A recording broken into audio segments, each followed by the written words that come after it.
Hello students, class 8 lesson 6 दहन और ज्वाला part second.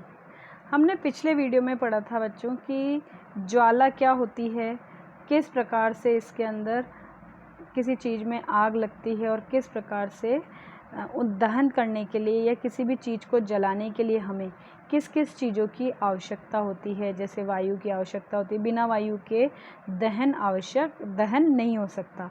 अब इसके अंदर हम पढ़ेंगे इस वीडियो में कि अगर जब आग लग जाती है या दहन की प्रक्रिया होती है तो उसमें हमें उससे किस प्रकार से बच सकते हैं या उससे किस किस प्रकार से हानि होती है या क्या किस प्रकार से और अन्य प्रकार से जो दहन है, दहन के द्वारा जो आग है, जो ज्वाला है, वो किस प्रकार से फैलती है। इस चीज़ को समझने के लिए हम एक और प्रयोग कर सकते हैं कि जैसे अपन ने पहले पढ़ा था कि सूर्य में जो ऊष्मा और प्रकाश होता है उसके कारण उनकी नाभि की ऊष्मा अभिक्रियाओं के कारण सूर्य में ऊष्मा होती है और प्रकाश होता है। तो इसी प्रकार से हम और भी कुछ अन्य प्रयोग करके देखते हैं। अब है हम क्या करेंगे, एक लकड़ी या कोयला लेंगे जलता हुआ, उसे हम क्या करेंगे एक तवे के ऊपर या प्लेट के ऊपर उसे रख देंगे और फिर उसे कांच के ग्लास से, कांच का ग्लास हम इसलिए लेते हैं ताकि आपको क्लियर दिखाई दे कि अंदर क्या हो रहा है। अब हम इस कांच के गिलास को उस तवे के ऊपर क्या करेंगे, उल्टा ढक देंगे और उसे कुछ देर ऐसे ही रहने देंगे। हम देखेंगे कि कुछ देर बाद वो जो कोयला है वो क्या हो जाएगा, जलना बंद हो जाएगा, बुझ जाएगा। आप बता सकते हैं कि ऐसा क्यों होता है? क्योंकि जो गिलास के अंदर वायु थी वो सारी की सारी क्या हुई, जलने में, दहन की प्रक्रिया के अंदर काम में आ गई और वहाँ पे अब पूरे में क्या बन गई है, कार्बन डाइऑक्साइड बन गई है, जो कि जलने में सहायक नहीं है, इवन देन जली हुई चीज़ को बुझाने में सहायता करती है। इसलिए जो कोयला होता है वो धीरे धीरे क्या होता है, बुझ जाता है, क्योंकि गिलास के अंदर की जितनी ऑक्सीजन थी वो जलने में काम आ गई। कई बार आपने देखा होगा, तो इससे हमको क्या पता चला कि जलने के लिए ऑक्सीजन आवश्यक है और अगर हम दहन को या कहीं पर जहाँ आग लगी उसे बुझाना है तो हमें ऑक्सीजन की जो सप्लाई है उस ऑक्सीजन की सप्लाई को बंद करेंगे तो हम आग को बुझा सकते हैं।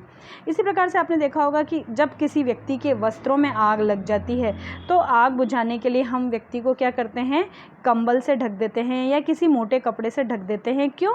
क्योंकि कंबल क्या करता है, बाहर से जो वायु मिल रही होती है उस आग को, उसको रोक देता है, उस आग तक उस वायु को नहीं पहुंचने देता है, जिसके कारण क्या होता है, उस व्यक्ति के कपड़ों पे जो आग लगी होती है वो कुछ सेकंड्स के अंदर ही क्या हो जाती है, बुझ जाती है और हम इस प्रकार से व्यक्ति को बचा सकते हैं।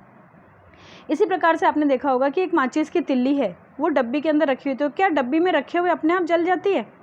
ऐसा कभी हुआ नहीं। हम उसको जलाने के लिए क्या करते हैं, माचिस की डब्बी के साइड में हम उस खुरदरी सतह के ऊपर उसको रगड़ते हैं तो माचिस की तिल्ली जलने लगती है।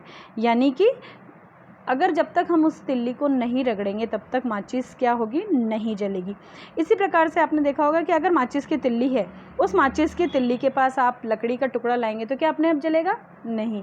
इसी प्रकार से अगर जलती हुई माचिस की टिकड़ी जो तिल्ली है उसके पास आप लकड़ी के टुकड़े को लाएंगे तो क्या लकड़ी का टुकड़ा आपस जल्दी से जलेगा या कागज़? तो आप देखेंगे कि कागज़ तो तुरंत लौ पकड़ लेगा, लेकिन लकड़ी का टुकड़ा माचिस की तिल्ली से नहीं जला सकते। उसको जलाने के लिए हम क्या करते हैं, उसके साथ कुछ कागज़ या मिट्टी का तेल और डालेंगे लकड़ी के टुकड़े पर और फिर माचिस की तिल्ली से आग लगाएंगे तो लकड़ी का कोयला जलता है, अन्यथा वो लकड़ी का गुटका या कोयला आसानी से नहीं जलता है। कई बार आपने ऐसा क्यों होता है, कई बार आपने देखा होगा कि जंगल में आग लग गई है, बड़े बड़े जंगलों के अंदर आग लग जाती है, तो ऐसा क्यों होता है? और जनरली ऐसा कब होता है, गर्मियों के मौसम में होता है, क्योंकि वहाँ पर गर्मियों के मौसम में क्या होता है, जंगल के अंदर अधिकांश क्या होती है, सूखी घास होती है और सूखी घास क्या होती है, तुरंत आग पकड़ लेती है और जंगल में हवा चलती है। तो जब जंगल की सूखी घास आग पकड़ लेती है तो उस हवा से वो आग क्या कहती है, फैलती है और इससे जल्दी ही पूरा जंगल क्या होता है, आग की चपेट में आ जाता है, जिसको कि बुझाना बहुत मुश्किल है। तो इस प्रकार से आपने देखा कि अलग अलग प्रकार से आग फैलती है। तो ये ऐसा क्यों होता है? तो वह उसके ज्वलन ताप के कारण होता है। तो ज्वलन ताप क्या है? ज्वलन ताप वह न्यूनतम ताप जिस पर कोई पदार्थ जलने लगता है वह उसका ज्वलन ताप कहलाता है। जैसे कि माचिस की तिल्ली अपने आप आग नहीं पकड़ती है, लेकिन उसकी बगल में जो रगड़ लगी होती है, अगर अपन उसके ऊपर उसको रगड़ते हैं तो वह जलने लगती है। और इसी प्रकार से जो माचिस की तिल्ली है, आपको पता है कि माचिस कहाँ से आई, किस प्रकार से आई? तो अगर हम माचिस की बात करें तो सबसे पहले माचिस आई थी, तो माचिस बहुत पुराने समय से हमारा जो पूर्वज हैं और हम हैं वो भी इस चीज़ को, माचिस को यूज़ कर रहे हैं जलाने के लिए। हमें पता है कि पुराने समय में हम पत्थर को रगड़ के और उनसे चिंगारी उत्पन्न करके सूखी घास या लकड़ी को जलाने का काम करते थे। लेकिन लगभग 5000 वर्ष पूर्व प्राचीन मिस्र में गंधक में डुबोए गए चीड़ की लकड़ी के छोटे टुकड़ों को माचिस की तरह उपयोग किया जाता था। यानी उन चीड़ के ऊपर गंधक लगा दी जाती थी और वो सूख जाते थे, उसके बाद उसे माचिस की तरह यूज़ में लिया जाता था। जैसा कि अपन आज देखते हैं, जो आज है वो जो आधुनिक माचिस है वो एक तरह से निरापद यानी सुरक्षित है। कि इसका जो विकास हुआ कि ये माचिस किस प्रकार से आई, तो ये लगभग 200 वर्ष पूर्व हुआ था। और इसमें क्या किया गया था, एंटीमनी ट्राइसल्फाइड और पोटेशियम क्लोराइड तथा श्वेत फास्फोरस यानी सफ़ेद फास्फोरस के मिश्रण को गोंद और स्टार्च के साथ मिलाकर लकड़ी से बनी माचिस की तिल्ली पर लगाया जाता था। और जब इसे किसी खुरदरी सतह के ऊपर रगड़ते थे तो जो घर्षण के कारण ऊष्मा उत्पन्न होती है, अपन ने देखा है कि अगर अपन दोनों हाथ भी रगड़ते हैं तो हमारे हाथ गर्म हो जाते हैं, तो उसके कारण जो गर्म हो जाते थे, उस घर्षण के कारण श्वेत फास्फोरस जलने लगता था और इस प्रकार से माचिस का विकास हुआ था। और लेकिन श्वेत फास्फोरस क्या होता है कि माचिस उद्योग में, या एक तरह से कहना चाहिए श्वेत फास्फोरस बहुत ज्वलनशील पदार्थ है, जो श्वेत फास्फोरस बनाने के काम में लेने वाले जो मजदूर इत्यादि थे उनको भी हानिकारक होता था। जरा सी असावधानी से विस्फोट होने इत्यादि का, जलने का खतरा रहता था। इसलिए इस प्रकार की माचिस को बंद कर दिया गया, वो माचिस यूज़ में नहीं ली जाने लगी। तो उसकी जगह आजकल जो सुरक्षित माचिस बनाई जाती है उस पर हम क्या करते हैं, एंटीमनी ट्राइसल्फाइड और पोटेशियम क्लोराइड तो लगाते हैं, लेकिन लगाने वाली जगह पर उसके साथ साथ हम क्या कर देते हैं, वहाँ पे चूर्णित कांच और थोड़ा लाल फास्फोरस लगाते हैं। जहाँ पहले हम सफ़ेद फास्फोरस यूज़ करते थे उसकी जगह आजकल कौन सा फास्फोरस लगाते हैं, लाल फास्फोरस लगाते हैं, जो कि कम खतरनाक होता है। और जब माचिस की तिल्ली को इस खुरदरी सतह के ऊपर रगड़ते हैं तो जो लाल फास्फोरस है वो श्वेत फास्फोरस में बदल जाता है और तुरंत माचिस की तिल्ली पर जो पोटेशियम क्लोराइड लगा हुआ होता है उससे वो अभिक्रिया करता है और ऊष्मा उत्पन्न होने के कारण माचिस की तिल्ली जलने लगती है। तो इस प्रकार से अभी अपन ने देखा था कि जो ज्वलन ताप होता है बिना ज्वलन ताप के, क्योंकि माचिस की तिल्ली को कहाँ से ऊष्मा मिली, उसके साइड वाली दीवार से, जब तक ऊष्मा नहीं मिली तब तक माचिस की तिल्ली ने आग नहीं पकड़ी। तो इसी प्रकार से जब तक दाह पदार्थ आग नहीं पकड़ते हैं तो वो क्या होता है, तब तक वो जल नहीं सकता है। जब तक उसके ताप से ज्वलन ताप कम रहता है तब तक कोई भी पदार्थ नहीं जलता है।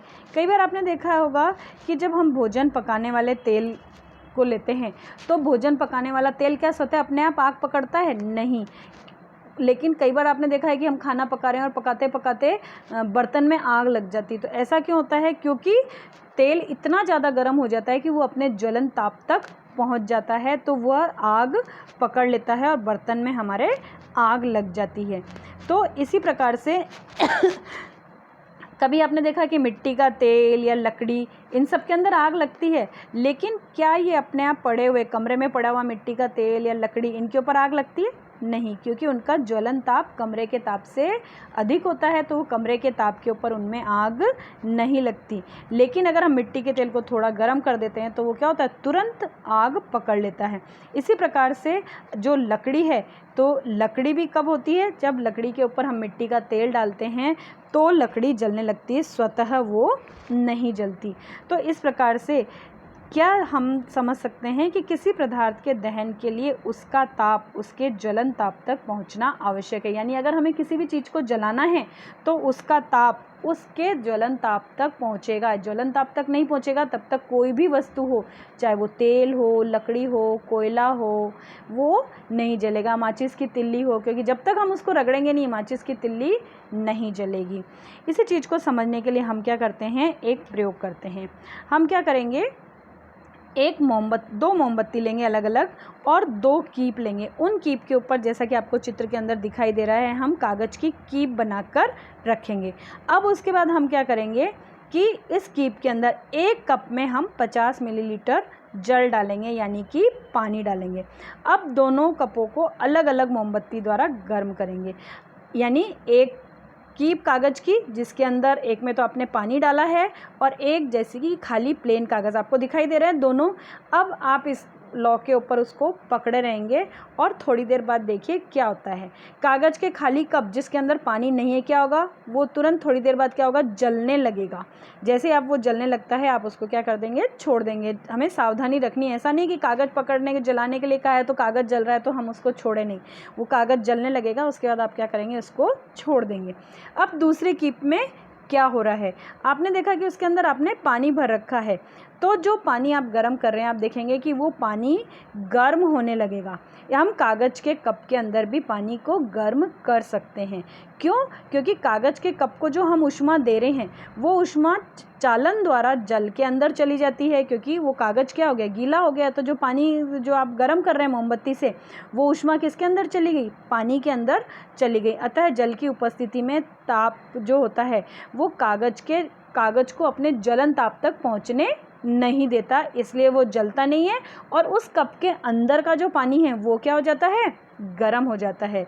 अर्थात हम कागज़ के कप के अंदर भी दिखाए हुए चित्र के दिखाए अनुसार हम क्या कर सकते हैं, गर्म कर सकते हैं। तो जिन पदार्थों का ज्वलन ताप बहुत कम होता है और ज्वाला के साथ सरलतापूर्वक आग पकड़ लेते हैं, उन पदार्थों को हम क्या कहते हैं, ज्वलनशील पदार्थ कहते हैं। जैसे कि पेट्रोल, अल्कोहल, एलपीजी, कागज़, ये सब क्या हैं, ज्वलनशील पदार्थ हैं जो कि तुरंत आग पकड़ लेते हैं। अब प्रश्न उठता है कि जब ये बहुत सारे पदार्थ हैं जो आग पकड़ लेते हैं, तो हम आग के ऊपर नियंत्रण कैसे करें। तो हम आग पर नियंत्रण करने के लिए हम क्या करते हैं, आपने कई बार देखा होगा कि हम अगर किसी बड़ी जगह आग लग जाती है तो वहाँ पर दमकल आती है, दमकल जो कि आग बुझाने का काम करती है। आपको अपने शहर के दमकल स्टेशन का नंबर पता है, जो आग बुझाने के लिए तुरंत फ़ोन करे तो वहाँ पर ये दमकल लाल गाड़ी होती है, टन टन टन टन बजाते हुए आएगी और बड़ी बड़ी बिल्डिंग में तेज़ प्रेशर के साथ पानी फेंकती है, जिससे कि लगी हुई आग को बुझाया जा सकता है। तो जनरली जो फायर ब्रिगेड का नंबर होता है, दमकल यानी फायर ब्रिगेड का जो नंबर होता है वो होता है 101। अगर आपके इमरजेंसी कहीं आसपास लगता है, तो अगर आप इमरजेंसी में 101 के ऊपर कॉल करेंगे तो ये इसका जो आपका टेलीफोन नंबर है उससे क्या होगा, अग्निशमन सेवा को सूचित कर देंगे और तुरंत वो उस स्थान पर आकर आग बुझाने का कार्य करती है। तो हमें ये नंबर याद रखना चाहिए ताकि हम इमरजेंसी के समय इस चीज़ को यूज़ कर सकें। अब आपने देखा कि पानी के द्वारा हमने क्या करा, आग को बुझाया। ये आदमी क्या कर रहा है, आग को उसने पानी से बुझाया। चूँकि जल ज्वलनशील पदार्थों को ठंडा कर देता है, जिससे उनका ताप होता है, जो ज्वलन ताप होता है वो क्या हो जाता है, कम हो जाता है और ऐसा करने से आग का फैलना रुक जाता है। जो तेज आग के ऊपर पानी फेंकते हैं उससे क्या बनती है, जलवाष्प बनती है और यह जलवाष्प उस ज्वलनशील पदार्थ को घेर लेती है, जिससे वायु की आपूर्ति बंद हो जाती है और आग क्या होती है, बुझ जाती है। क्योंकि हम पहले पढ़ चुके हैं कि आग को उत्पन्न करने के लिए 3 वस्तुएं बहुत ज़रूरी होती है, जैसे कि ईंधन, वायु और ऊष्मा। अगर ऊपर लगी हुई आग के बारे में बात करें तो हमें पता है कि वो पूरी की पूरी जो बिल्डिंग है वो भी क्या है, आग लगने के लिए ईंधन का ही काम करती है। और अगर हमें कहीं भी लगी हुई आग को बुझाना है तो हमें ईंधन, वायु और ऊष्मा, इनमें से किसी एक या एक से अधिक वस्तुओं को अगर हम हटा देते हैं तो आग को नियंत्रित किया जा सकता है। आग बुझाने वाले कार्य के लिए हम वायु का प्रवाह को काटना पड़ेगा या ईंधन के ताप को कम करना पड़ेगा, या हो सकता है हमें दोनों काम करने पड़े। अधिकांश स्थितियों में हम क्या कर सकते हैं, हमें पता है कि कहीं आग लग रही तो हम ईंधन को नहीं हटा सकते। जैसे कि अब बिल्डिंग है, बिल्डिंग तो पूरी की पूरी जलने योग्य होती है, तो हम क्या उसको हटा सकते हैं, नहीं हटा सकते। या पेट्रोल के उसमें आग लग रही तो क्या हम उसको हटा सकते हैं, नहीं हटा सकते। तो हमें अन्य दूसरा काम ही करना पड़ेगा कि हमें या तो वायु को या ऊष्मा को कम करना पड़ेगा। तो ऊष्मा को कम करने के लिए हमने क्या किया, पानी का छिड़काव किया। लेकिन पानी का उपयोग हम हर जगह नहीं कर सकते, क्योंकि अगर पानी का उपयोग आपने हर जगह कर दिया तो पानी कम होने की जगह क्या होगी, फैल भी सकती है। जैसे अगर पेट्रोल से आग लगती है तो पेट्रोल से आग लगने पर हम क्या करते हैं, पानी नहीं छिड़कते हैं उसके ऊपर, फायर एक्सटिंग्विशर जैसा कि आपको चित्र के अंदर दिखाई दे रहा है, इसका हम उपयोग करते हैं। क्योंकि सॉरी कि या साथ में जैसे विद्युत उपकरणों के द्वारा अगर आग लगी है तब भी हम पानी नहीं डालते हैं, क्योंकि अगर पानी विद्युत में आग लगी है और आप पानी डालते हैं तो वो आग बुझाने वाले को भी हानि पहुंचा सकती है। इसी प्रकार से तेल और पेट्रोल में लगी आग को भी बुझाने के लिए हम जल का प्रयोग नहीं करता, क्योंकि हमें पता है कि जल क्या होता है, तेल से भारी होता है। और अगर हम तेल के ऊपर पानी का छिड़काव करेंगे तो क्या होगा, पानी नीचे चला जाएगा और तेल ऊपर आ जाएगा। तो तेल तो ऊपर ही है तो वो क्या होगा, जलता रहेगा, अर्थात हम आग के ऊपर नियंत्रण नहीं कर सकते। इसलिए पेट्रोल जैसे ज्वलनशील पदार्थों में जब आग लगती है तो हम इसके लिए क्या करते हैं, कार्बन डाइऑक्साइड को अग्निशामक के रूप में आग बुझाने में काम लाते हैं, यानी फायर एक्सटिंग्विशर का उपयोग करते हैं। क्योंकि ऑक्सीजन भारी होने के कारण कार्बन डाइऑक्साइड आग को एक कंबल की तरह लपेट लेती है, यानी उसके ऊपर पूरा एक आवरण बना लेती है, जिससे कि उसको ऑक्सीजन नहीं मिल पाती और आग बुझ जाती है। इसी प्रकार से अगर ये क्वेश्चन आए कि हमें कार्बन डाइऑक्साइड कहाँ से मिलेगी, तो जैसा कि आपने लाल सिलेंडर देखा, इस सिलेंडर के अंदर कार्बन डाइऑक्साइड बनती है, पर वो किस प्रकार से, ये अंदर रासायनिक अभिक्रियाओं के द्वारा सोडियम बाइकार्बोनेट और पोटेशियम बाइकार्बोनेट जैसे रसायनों को इसमें पाउडर के रूप में भर देते हैं, और जब इसको फोड़ते हैं तो इसमें से रासायनिक अभिक्रिया के द्वारा कार्बन डाइऑक्साइड गैस बाहर निकलती है और वो आग को बुझा देती है। अब प्रश्न उठता है कि जब हमने देखा कि दहन हुआ है, दह पदार्थ हैं, ज्वलनशील पदार्थ हैं, और दहन की यानी जलने की प्रक्रिया होती है, तो दहन कितने प्रकार का होता है। तो मेनली अगर अपन दहन की बात कहें तो दहन मोस्टली 3 प्रकार का होता है, तीव्र दहन, स्वतः दहन और विस्फोटक। तो सबसे पहले बात करते हैं हम तीव्र दहन की बात। तो तीव्र दहन क्या होता है, तो आपने देखा होगा, सामान्य रूप से हम देख भी सकते हैं कि घर में अपन जैसे गैस वगैरह है आपके पास, तो गैस को हम किससे जलाते हैं, जैसे ही आप गैस स्टोव की गुंडी को घुमाते हैं, नॉब को घुमाते हैं तो गैस चालू होती है, और जैसे ही आप लाइटर से या माचिस से जलाते हैं तो गैस तेज़ी से जलने लगती है।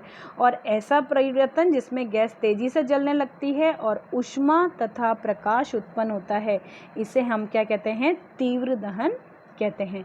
इसी प्रकार से कुछ ऐसे पदार्थ होते हैं जैसे कि फास्फोरस, जो कि कमरे के ताप पर नॉर्मल टेम्परेचर के ऊपर भी अगर वायु उसको मिल जाएगी तो वो क्या होगा, स्वतः जलने लगेगा। तो इसी प्रकार जिसमें ऐसा पदार्थ जिसमें बिना किसी प्रत्यक्ष कारण के अचानक लपटों के साथ जल उठता है वह क्या कहलाता है, स्वतः दहन, जैसे कि फास्फोरस का। कई बार आपने देखा होगा कि कोयले की खान में आग लग गई, क्यों, क्योंकि कोयले की खान में जो धूल होती है वो जब वहाँ पे उड़ती है तो वो धूल आपस में रगड़ के कारण उसमें स्वतः अपने आप वो जलने लगती है, क्योंकि जो आपस में टकराते हैं उनके कण और उनके अंदर फिर उसमें ऊष्मा उत्पन्न होती है और उस ऊष्मा से वहाँ पर आग लग जाती है। इसके कारण कई बार ऐसे खतरनाक अग्निकांड हो चुके हैं कि पूरे की पूरी कोयले की खान में आग लग गई और वहाँ पर काफ़ी जनधन की हानि हुई। इसी प्रकार से आपने देखा होगा कि जंगलों के अंदर भी कई बार स्वतः अग्निकांड हो जाते हैं, जो कि अत्यधिक गर्मी के कारण होता है, कि गर्मी के कारण वहाँ का टेम्परेचर ज़्यादा हो जाता है और आग लग जाती है स्वतः अपने आप। कई बार आकाशीय बिजली, या बिजली गिरती है, नाम सुना ना आपने, बिजली गिरती है, तो आकाश से बिजली गिरने के कारण भी कई बार ऐसा होता है कि जंगलों के अंदर आग लग जाती है। कई बार मनुष्य की लापरवाही के कारण भी जंगलों के अंदर आग लग जाती है, क्योंकि कई बार क्या होता है कि हम पिकनिक या शिविर वगैरह बनाने जाते हैं, कैंप फायर इत्यादि करते हैं, उस समय आग जलाते हैं, और फिर जब हम अपना पिकनिक इत्यादि ख़त्म होता है तो हम क्या करते हैं, उसको हल्का सा बुझाया और चल देते हैं, तो उससे जो चिंगारी उस जली हुई आग मिट्टी के अंदर या उस लकड़ी इत्यादि के अंदर रह जाती है, तो वो हवा के साथ उड़ के सूखे पत्ते और उनके ऊपर पहुंचती है और जंगल के अंदर आग लग जाती है। इसलिए हमें क्या करना चाहिए, अगर हम कभी पिकनिक इत्यादि में जाते हैं, कैंप फायर आदि करते हैं, तो वहाँ पर जो हम आग लगाते हैं उस आग को हमें पूर्णतः बुझाना ध्यान रखना चाहिए, अन्यथा आग लगने की संभावना रहती है। अब तीसरा आता है विस्फोटक। विस्फोटक में आपने देखा है कि जनरली हम जैसे अभी दिवाली आ रही तो हम क्या करेंगे, पटाखे जलाएंगे या आतिशबाजी करते हैं, तो जो पटाखे चलाते हैं तो उसमें क्या होता है, रासायनिक अभिक्रिया होती है और इस रासायनिक अभिक्रिया के होने से ऊष्मा, प्रकाश और ध्वनि तीनों चीज़ एक साथ पैदा होती है और इसके साथ साथ बड़ी गैस, बड़ी मात्रा के अंदर यानी बहुत ज़्यादा मात्रा के अंदर गैस, धुआं भी निकलता है। आपने देखा ना, पटाखे चलाते हैं तो आवाज़ भी होती है, रोशनी भी होती है और धुआं भी निकलता है। तो इस प्रकार की अभिक्रिया को हम क्या कहते हैं, विस्फोट कहते हैं। और पटाखे पर दाब डालने पर भी विस्फोट होता है। कई बार होता है कि आपने देखा है कि हम माचिस की तिल्ली लगाते हैं तो पटाखे जलते हैं। कई बार आपने देखा होगा कि आप पटाखा लेके हाथ में उसको ज़मीन पर फेंक के मारते हैं तो उससे क्या होता है, उसके ऊपर प्रेशर, दबाव पड़ता है और वो पटाखा विस्फोट के साथ फट जाता है। तो इस प्रकार से हमने देखा कि किस प्रकार से दहन अलग अलग प्रकार का होता है, तीव्र दहन, स्वतः दहन और विस्फोट। नेक्स्ट वीडियो में हम पढ़ेंगे ज्वाला किस प्रकार से होती है, ज्वाला के कौन कौन से प्रकार होते हैं, वो नेक्स्ट वीडियो में हम पढ़ेंगे।